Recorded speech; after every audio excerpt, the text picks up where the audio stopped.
Welcome to Calcast, your Create International podcast.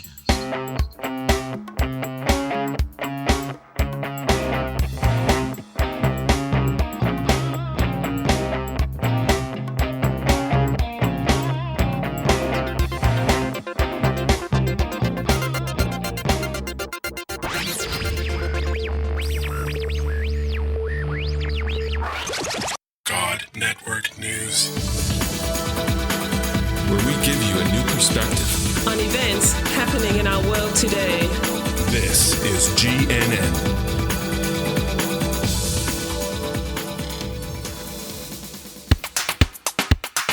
This is God Network News, episode 138. Welcome, GNN fans, to another episode of God Network News, the podcast that tells you what God's doing around the world. Not what CNN tells you, but what GNN tells you is going on in the world. If you're tired of listening to all of that crisis network news and you want to hear what God's doing, well, give us a listen.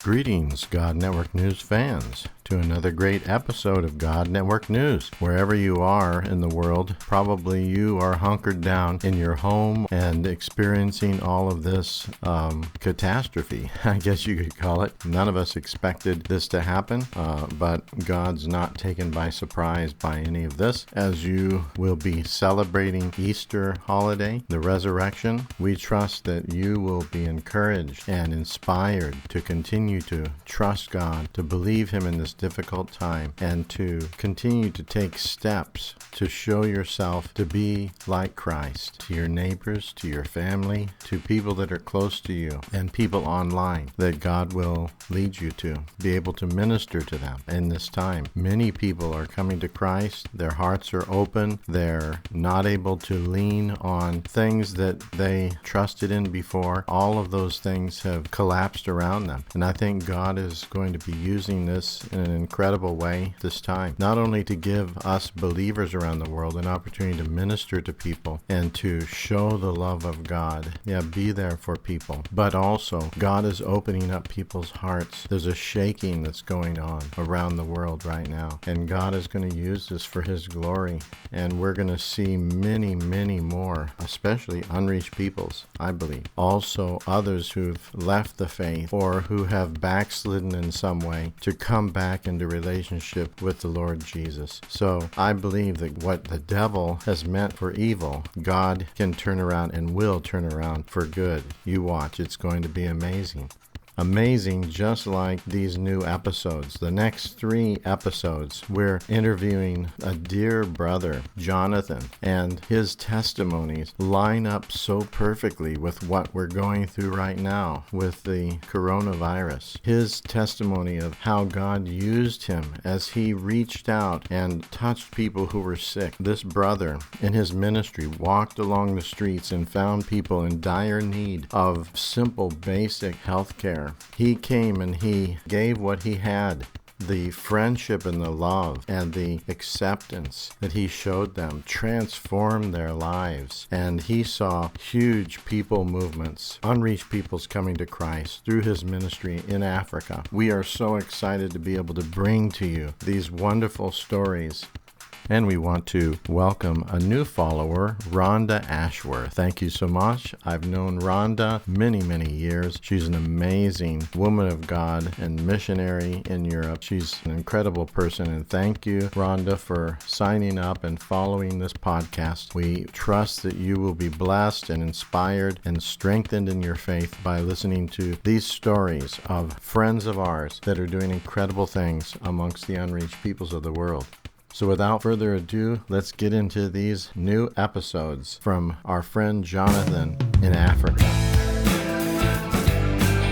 Greetings, God Network News fans, to another episode of God Network News. And we have with us today Jonathan, who is a wonderful brother, friend here at this conference that we're at in Cambodia. And he works in Africa. And God's doing some incredible things through him and around him. And he had some stories to tell us. And Jonathan, you mentioned that there was a woman witch doctor, I think, and you wanted to tell that story to us. So go ahead and tell us.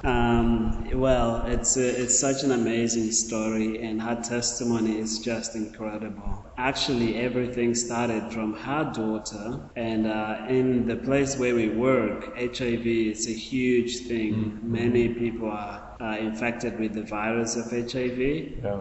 Because usually the husbands, they go out to work in bigger cities, and then they start having sleeping around with ladies there, and then they bring HIV to their wives back home.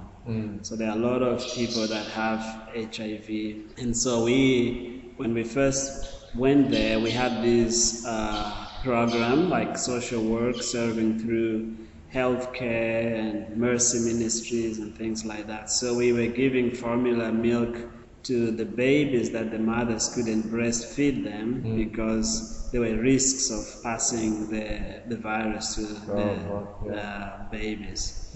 So and then there was this lady, a very young lady. She was about 19 or 20. And she was very sick, but we were helping the baby because she had so many wounds and breast, and so we were helping her child. And then she actually asked, like, why were we doing those things? Why were we so generous and giving something like food for a baby of a stranger? And then I got the chance to share the gospel to her. That is not us who are doing this, but it's someone that we know. His name is Jesus, and he loves you so much, and he wants the best of you, and then the best for your child as well. That's why we're doing this. And she was asking so many questions about this Jesus, and then she actually ended up giving her life to the Lord. And then but she was very sick, and but she was always coming to the gatherings, and we were fellowshipping together, and so many things, living like as a church. Then she was trying to share the gospel to her family as well, her parents, but none of them were interested. And then, but she got to this point where her health was getting worse and worse. And then she actually, this particular day, she couldn't walk, or she couldn't, she could only speak. And then myself and my friend went there to see her. And then she said, I am not afraid anymore. I was so afraid when I heard that I had this disease. And I was always thinking about death, and I'm going to die. I still know that I'm going to die. But I'm not afraid anymore, because I know that there is hope now. I'm dying, but I'm going to be with Jesus. I know that I'm dying, but she said, I know that I'm going to be with Jesus. That's why I'm so thankful that I had the opportunity to know Jesus before I died. You're listening to God Network News Podcast with your host, Cal Curtis.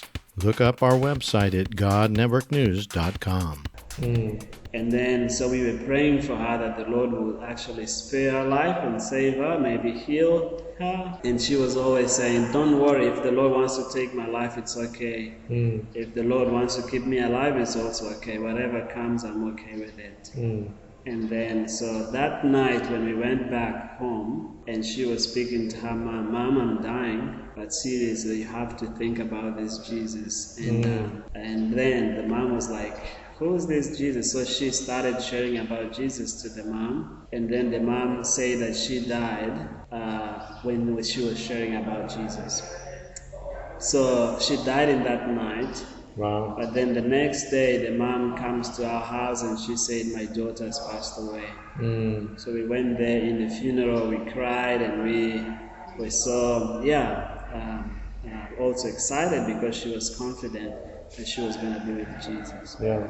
But then the mom took like 3 months after the funeral, the mom comes to us and she said, that day I saw a smile in my daughter's face when she was dying.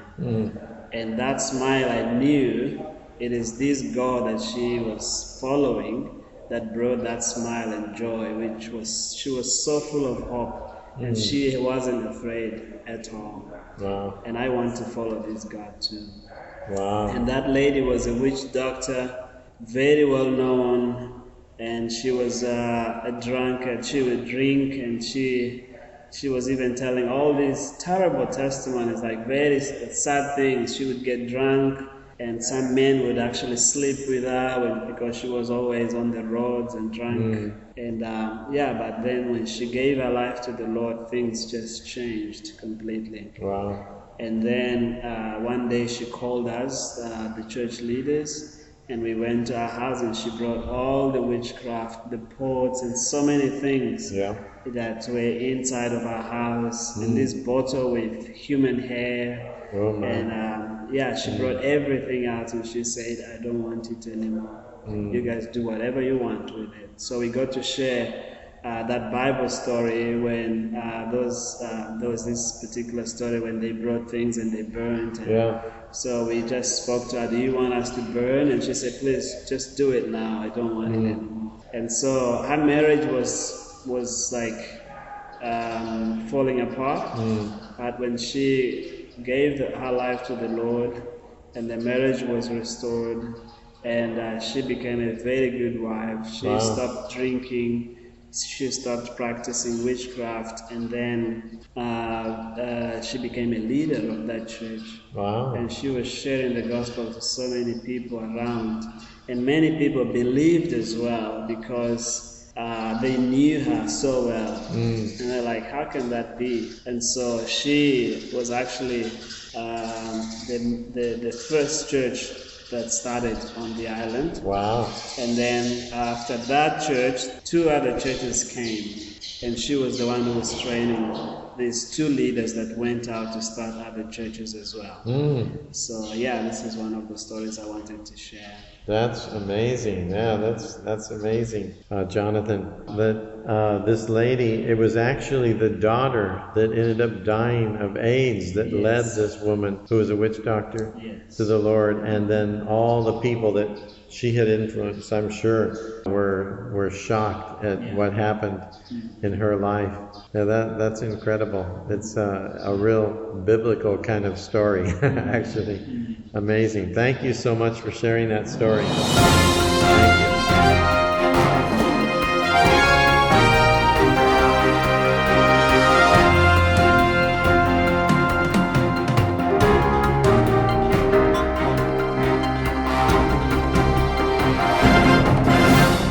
If you enjoyed this episode, please consider donating to help us continue to bring exciting stories fresh from the field. Visit our website at godnetworknews.com and select the PayPal link on the right side of the page, or consider becoming a Patreon partner to receive access to more valuable materials exclusive to our members.